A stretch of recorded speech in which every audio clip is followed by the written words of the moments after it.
안녕하세요. 에버블루 투자 이렇게 오랜만에 찾아뵙게 되었습니다.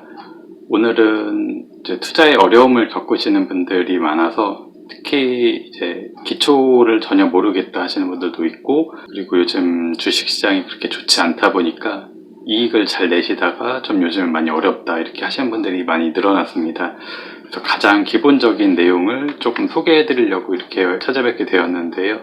먼저 투자에서 가장 많이 들어보셨던 게 주식일 거예요. 주식이 도대체 뭐냐 그러면은 어떤 회사의 지분을 사는 것을 이야기합니다. 그래서 회사의 이익을 또 서로 공유하는데요. 그런 걸 또 배당이라고 보통 부릅니다. 그래서 회사는 이제 그 주식은 가치주와 성장주로 보통 나누는데요. 가치주는 지금 현재 이익을 많이 내는 회사, 좀 저평가된 그런 주식을 의미하고요. 성장주는 현재보다는 미래에 훨씬 더 좋아질 것 같은 그런 회사를 의미합니다. 일반적으로 가치주는 배당이 좀 세고 성장주는 배당이 좀 적은 편입니다. 삼성전자는 가치주와 성장주 중간에 있는 회사라고 보시면 될 것 같고요. 그리고 몇십 년 동안 배당을 지속적으로 올렸던 회사들을 배당 귀족이라고 많이 부릅니다. 코카콜라, 존슨앤존슨 같은 회사가 대표적이고, 가치주는 JP모간 체이스 같은 금융주가 대표적입니다.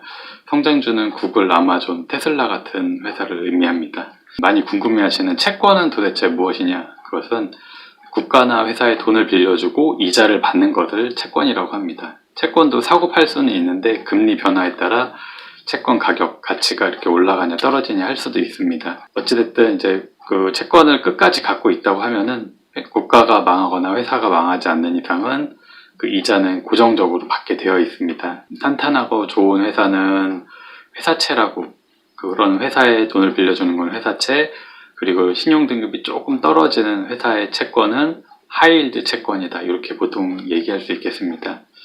그러면 주식과 채권 외에는 어떤 투자가 있을 수 있느냐, 그런 거를 보통은 대체 투자라고 많이 부릅니다. 대체 투자에는 원자재, 원유나 금 같은 걸 의미하죠. 그리고 부동산, 그리고 헤지펀드, 그리고 사모펀드, 하이힐드 같은 주식과 채권을 제외한 것을 대부분 대체 투자라고 많이 얘기합니다. 당분간은 주식 투자가 중요하고 성과도 좋겠지만 길게 보면 대체 투자의 중요성이 굉장히 커지고 있고 더 좋은 성과가 낼 수 있다고 예측을 하고 있습니다. 대체 투자 중에서 가장 중요한 부분 중에 한 부분이 부동산 리츠인데요. 부동산 리츠는 건물이나 주택의 지분을 실제로 보유하고 전문 운용사가 운영을 해주는 것을 의미합니다. 요즘에 대기업이 최근에 이제 리츠 시장에 들어왔는데요.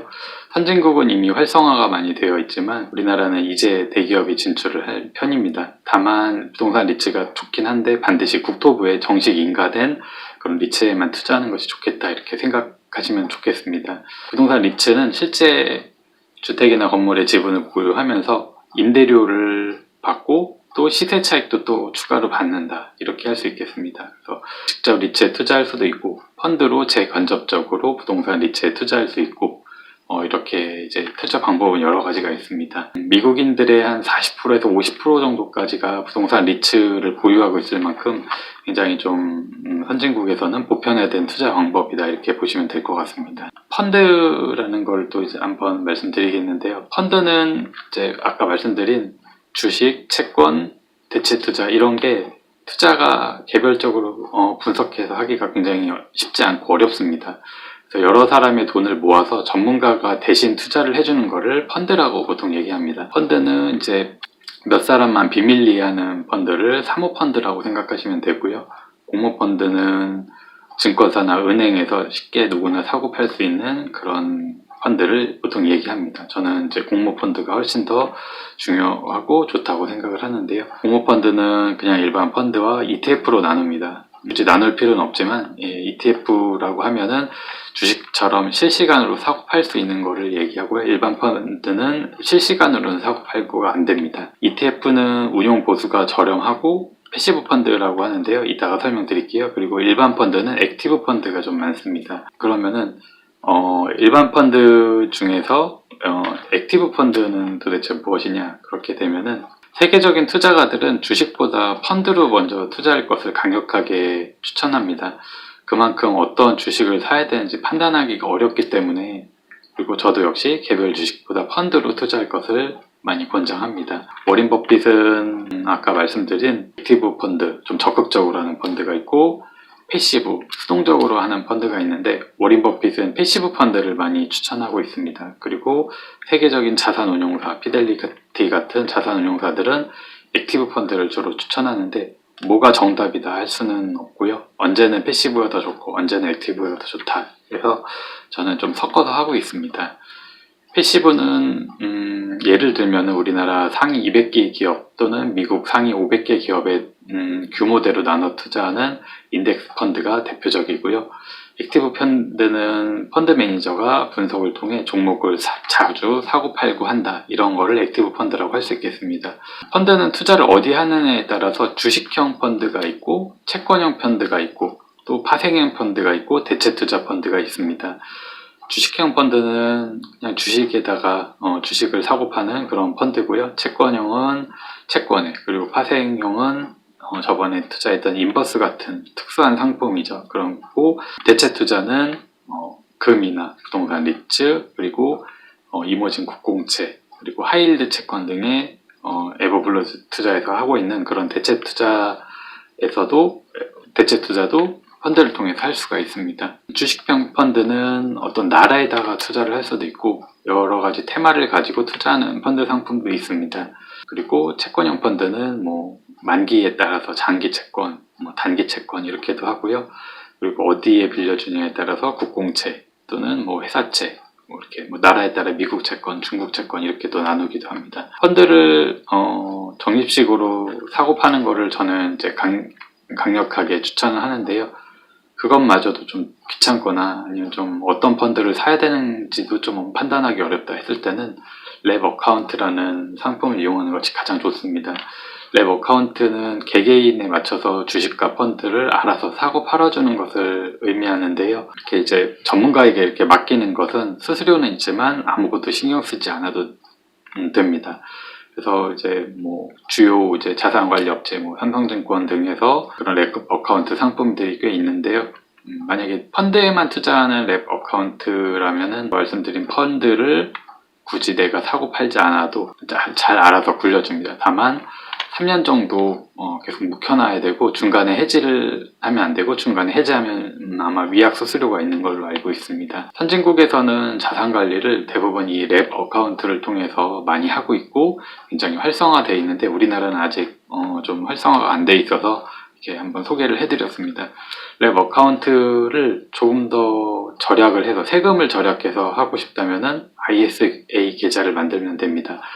ISA는 많이 들어보셨을 텐데 개인 종합 자산 관리 계좌로 비과세 또는 절세가 가능합니다. 그래서 ISA는 일임형, 중개형, 신탁형 이런 게 있는데 저는 일임형을 많이 추천합니다. 일임형 ISA 계좌는 랩 어카운트랑 거의 비슷해요. 다만 그것을 좀 더 절세를 많이 할 수 있다는 그런 차이가 있는데요. 일임형 ISA 계좌는 각 은행이라든지 증권회사에서 굉장히 유능한 사람이 경쟁적으로 맡아서 하는 거기 때문에 수익도 좋고 굉장히 안정성이 뛰어납니다. ISA를 일임형으로 선택하셨을 경우에 랩 어카운트 서비스와 거의 비슷하다고 할 수 있고 세금은 좀 더 많이 절약이 된다, 이렇게 될 수 있고요.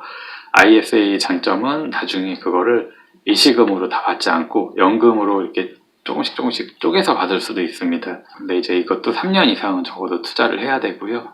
아까 말씀드린 중개형 ISA나 신탁형 ISA는 직접 자산을 굴리는 거다, 이렇게 보시면 되겠습니다. 말씀드린 대로 저는 일임형 어카운트를 많이 추천을 하고 있습니다. 외에도 또 들어보셨을 거예요. 개인연금 계좌라는 게 있는데 이것도 필수적입니다.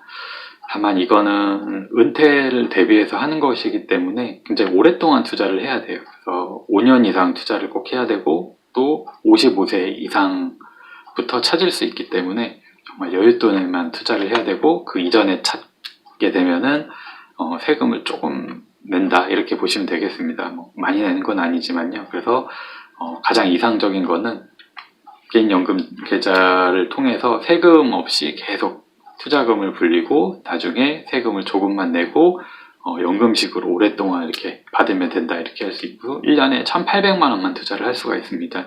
나중에 뭐 국민연금이나 공무원연금처럼 매달 연금으로 받는 형식이라 고령화 시대는 필수적인 상품이다 이렇게 보시면 되겠습니다. 투자가 끝나고 일시금으로 받을 수 있는데 연금으로 받아야 좀 더 세금이 절약이 되는 거고요. 연금 계좌에서는 펀드로 보통 투자를 하는데 펀드는 위에서 말한 것처럼 그런 일반 펀드 외에도 TDF라는 펀드를 선택할 수가 있습니다. 미국에서는 TDF, 피델리티나 블랙록 같은 유명 자산관리 업체에서 이런 TDF 상품을 내놓고 개인연금을 통해 가입자들이 은퇴 후에도 여유롭게 사는 분들이 많습니다. 그래서 뉴스에도 많이 나오는데요. TDF는 처음에 오랫동안 투자할 때 처음에는 좀 위험하게 고위험으로 투자를 하고 은퇴 시기가 나오면은 좀 더 안전하게 투자를 해서 효율과 안정성을 추구하는 상품이다 이렇게 할 수 있겠습니다. 본인의 개인 연금을 알아서 이렇게 잘 굴려주는 그런 상품이다 이렇게 보시면 될 것 같고요. IRP 퇴직연금 계좌라는 것도 있어요. 그래서 개인연금이나 IRP는 제가 지금 배우는 단계라 자세하게는 알지는 못하지만 퇴직금을 나중에 굴릴 수 있는 계좌입니다. 그래서 퇴직금을 미리 받아서 개인연금처럼 나중에 연금 형태로 받을 수 있는 상품이다 이렇게 보시면 되겠습니다. 퇴직금과 개인적으로 퇴직금 외에도 개인적으로 또 추가해서 IRP 계좌에 넣을 수 있는데요. 펀드나 리츠, 적금 같은 상품들에 투자를 할 수가 있습니다. 결론적으로 말씀드리면은 ETF 또는 일반 펀드를 저는 가장 추천하는데 그거를 일시금으로 하지 말고 적립식으로 투자하는 것이 가장 좋습니다. 그리고 일정한 수익이 났을 때 욕심을 좀 버리고 조금씩 팔아두는 것이 좋겠다 이렇게 생각이 됩니다. 그리고 펀드 아까 말씀드린 펀드 종류 중에 주식형 펀드만 사지 마시고 채권형 펀드 그리고 대체 투자 그리고 파생 펀드를 섞어서 하면은 언제든지 좋은 성과를 낼 수가 있습니다. 그리고 펀드 투자도 좀 어렵다 하시는 분들은 웹 어카운트나 일이명 ISA가 수익도 좋고 안전하다 이렇게 생각이 됩니다. 그리고 펀드 투자 시에는 일반 계좌보다 본인 상황에 맞춰서 개인연금 계좌, IRP 계좌에 나눠서 투자하면은 세금 절약도 되고 또 TDF 같은 더 다양한 상품들에도 투자를 할 수가 있습니다. 주식이 한참 오를 때 많은 분들이 수익도 잘 내고 하셨는데 요즘에는 좋은 성과를 보이는 분들이 많지가 않아요. 그래서 그 이유는 대부분 잘 오르는 성장주에 많이 투자를 해 놓으신 것 같은데요. 그럴 때도 지금같이 좀 주식이 좀 정체되어 있거나 이럴 때는 수익을 내는 비법이 또 있습니다. 가치주도 섞어서 투자를 하시고 그리고 부동산 리츠 그리고 회사채 같은 것도 투자를 해 두시고 그리고 배당 귀족 주식이라든지 원자재 같은 금 같은 거죠. 그런 것도 섞어서 투자한다면은 이런 상황에서도 계속 복리를 만들어낼 수 있습니다. 가장 중요한 것은 이런 투자 상품들이 안전해야 된다는 겁니다. 그게 무엇보다 중요하고요. 안전한 곳에 투자를 해야 되기 때문에 펀드를 추천하는 거고요. 그리고 펀드도 규모가 좀 큰 펀드면 좀 더 좋을 것 같습니다. 이렇게 투자를 통해서 복리를 자주 만들어내는 것이 굉장히 중요합니다. 그리고 가장 중요한 것은 또 인내심을 가지고 오랜 기간을 투자하고 욕심을 또 부리면 안 됩니다. 그래서 오랫동안 욕심 부리지 않고 투자를 한다면은 자산이 나중에 결국 처음에는 잘 모르지만 나중에 가면 갈수록 눈덩이처럼 많이 불어나기 때문에 세계적인 자산가들이 많이 이렇게 투자를 하고 있고 추천을 하고 있습니다. 여기까지 투자의 기본적인 내용들을 최대한 쉽게 설명을 드렸는데 잘 했는지 모르겠습니다. 그래서 2부와 3부에 또 투자에 대해서 또 이어서 설명드리겠습니다. 감사합니다. 두 번째 영상인데요. 이번에는 실제로 처음으로 투자를 해보신 분이 어떤 성과를 내고 있는지 이렇게 한번 살펴보고 리밸런싱과 조언을 드리기 위해서 이렇게 한번 다시 찾아뵙게 되었습니다. 지금 닉네임은 선샤인이라는 분이고요. 계좌를 보시면은 지금 수익이 난 것도 있고 나지 않은 것도 있어요. 그래서 뭐 크게 나지도 않고 안 난 것도 아니고, 그래서 이렇게 좀 오르락내리락을 당분간은 반복할 것 같습니다.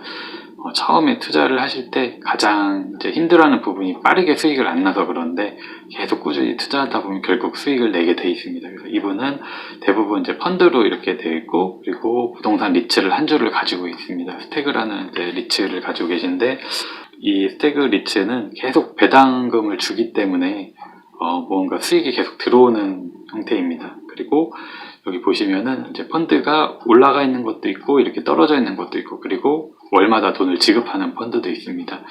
지금 보시면은 전체적으로는 이제 대부분 요즘에 주식시장이 안 좋으니까 떨어져 있는데요. 저번에 해지 이제 위험을 방지하기 위해서 들었던 금 자산이 지금 많이 올라가 있습니다. 그래서 지금 15% 정도 올라가 있으니까 지금 이제 금이 더 계속 올라갈 것 같지만, 그래도 욕심을 버리고 여기서 한 3분의 1에서 또는 반 정도를 팔아버리는 게 어떤가, 이렇게 조언을 드리고 싶습니다. 그래서 지금 이제 좀 이렇게 거래 내역을 보시면은 꾸준히 잘 투자를 하고 계세요. 매주 10,000원씩 이렇게 꾸준히 투자를 골고루 나눠서 하고 있고, 배당금도 꾸준히 받고 있고, 그리고 이제 펀드에서 나오는 분배금도 꾸준히 받고 계십니다. 그렇게 하다 보니까 이번에 이제 금을 팔고 또 배당금 받은 거, 분배금 받은 거, 그런 걸 합치다 보면은 뭔가 복리를 계속 만들어내거든요. 복리를 만들어낸 걸로 좀 더 많은 돈을 가지고 앞으로 투자를 할 수가 있을 겁니다. 그래서 이제 복리를 또 만들어내면은 나중에 그게 이제 눈덩이처럼 불어날 수가 있기 때문에, 지금 투자금이 굉장히 작은 것 같아도 나중에 분명히 좋은 성과가 있지 않을까, 이렇게 생각이 됩니다.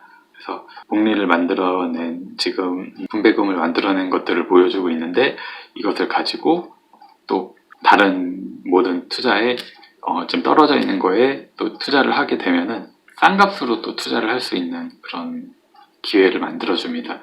그게 굉장히 중요한 거고요. 여기까지 선샤인님의 투자에 대해서 리밸런싱을 한번 드렸습니다.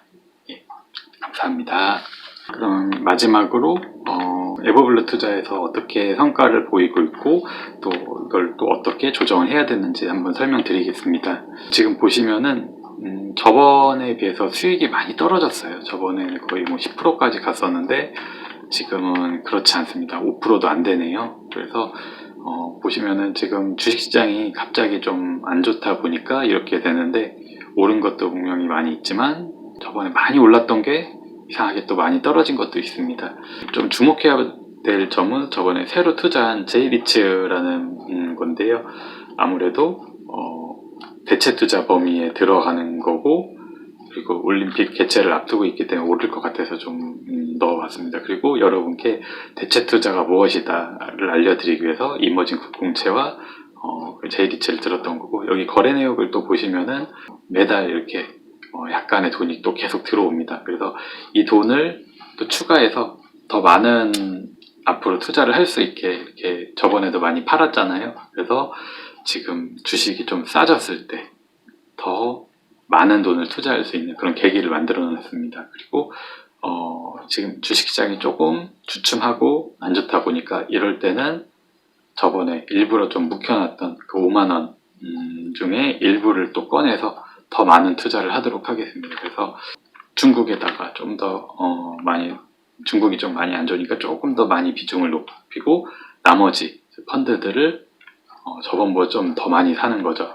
그래서 지금 2만원 투자한 거에다가 더 플러스를 시켜서 더 많은 돈을 한번 넣어 보겠습니다. 이렇게 쭉 많이 이제 투자를 하면은 저번처럼 정식 투자를 또 하게 되는 겁니다. 그래서 이번에는 이제 원래는 이제 15% 이상 오른 거는 팔고 했었는데, 그냥 이제 시간 관계상 이번에는 그냥 매수만 사는 것만 해보도록 하겠습니다. 그래서 다음번에 또 어떤 성과가 있는지 살펴보고 계속 지켜보도록 하겠습니다. 그래서 처음에 기초를 말씀드렸던 그런 거에서 투자 원칙을 잘 지키고 있어요. 그래서 이렇게 보시면은 본인이 어떻게 추가로 투자를 할 수 있는지 이렇게 느끼실 수 있을 겁니다. 그래서 2,500원씩 또 추가로 투자하고, 중국에는 조금 더 비중을 더 둬가지고 그동안 분배금 받았던 거를 조금 더 가중치를 넣어서 이렇게 투자를 해봤습니다. 이런 거는 뭐 정해져 있는 어디를 비중을 높이거나 이런 건 정해져 있는 건 아니고 본인만의 투자 철학을 가지고 투자를 하시면 되겠습니다. 그래서 꾸준히 에버블루 투자 화면을 보셨던 분들은 이제 좀 응용할 수 있는 실력이 되셨을 거예요. 그래서 참 오랜만에 이렇게 다시 투자를 했는데 어떤 성과가 있는지 다음번에 한번 살펴보도록 하겠습니다. 오늘 이렇게 짧게 설명을 드렸고 다음번에 더 좋은 모습으로 찾아뵙겠습니다. 감사합니다.